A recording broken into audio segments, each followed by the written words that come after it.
Lent calls us to turn inward, not to shut ourselves off from the world, but to know ourselves better. As we begin that journey this evening, we will hear and claim God's good news for the journey, that we need not fear the pathway. We need not fear the journey, for we are not alone.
This evening I read only a few verses from the closing chapter of Matthew's Gospel.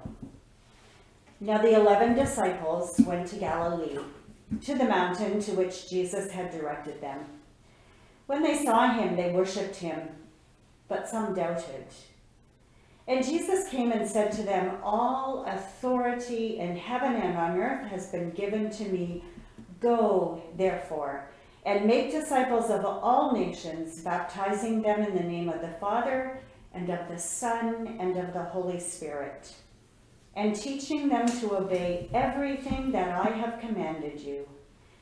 And remember, I am with you always, to the end of the age." So Ash Wednesday is usually the time when we begin a period of self-reflection leading up to Easter.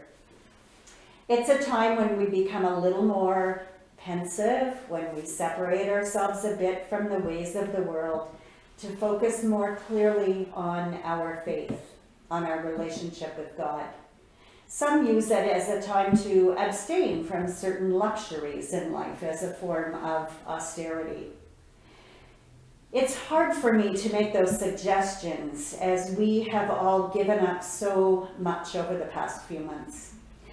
This is the time last year when we were just beginning to watch for signs that COVID might be in our midst, hoping it was still just something in Europe and not something that would affect us in any significant way. But here we are, and we've given up so much just to make it this far. So I'm not going to suggest that this Lenten period should lead us any further away from the world we love and miss so much.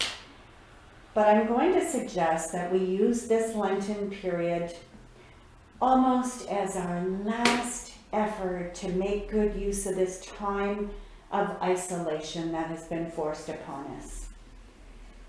Perhaps we feel there is nothing more we can give up, and that's fair game.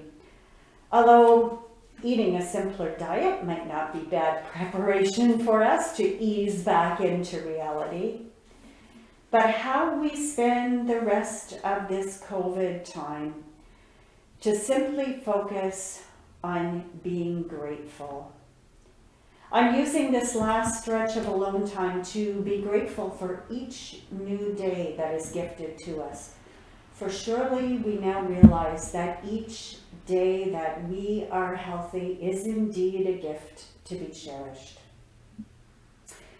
I often think that when this is over, we're probably all going to be scrambling to make up for lost time.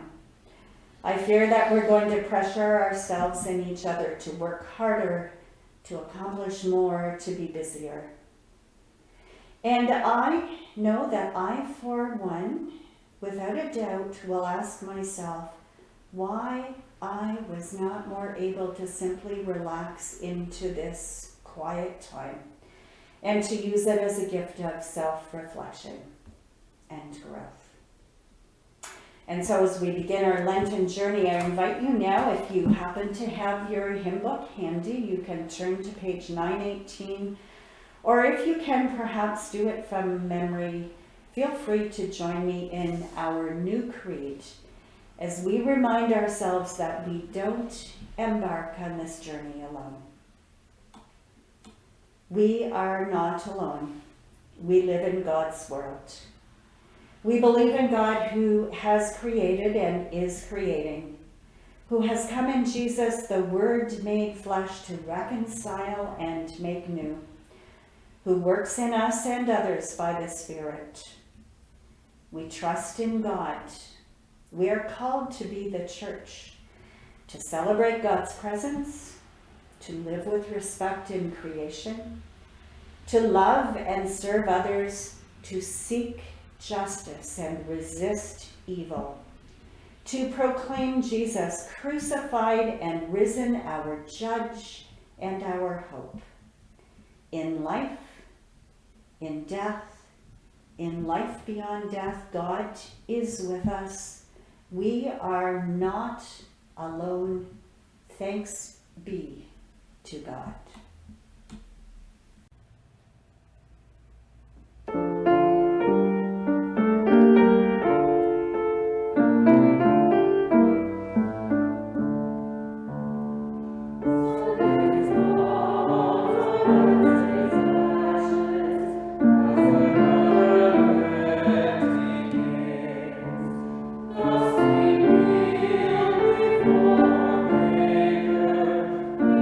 Nutrition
And so now in the beginnings and endings and every step along the pathway of life, our God promises to walk with us. Jesus, our friend and mentor, sets a fine example for our conduct along the way, and God's Spirit of grace and truth promises us hope and courage for the journey. God is with us. We are not alone. Thanks be to God.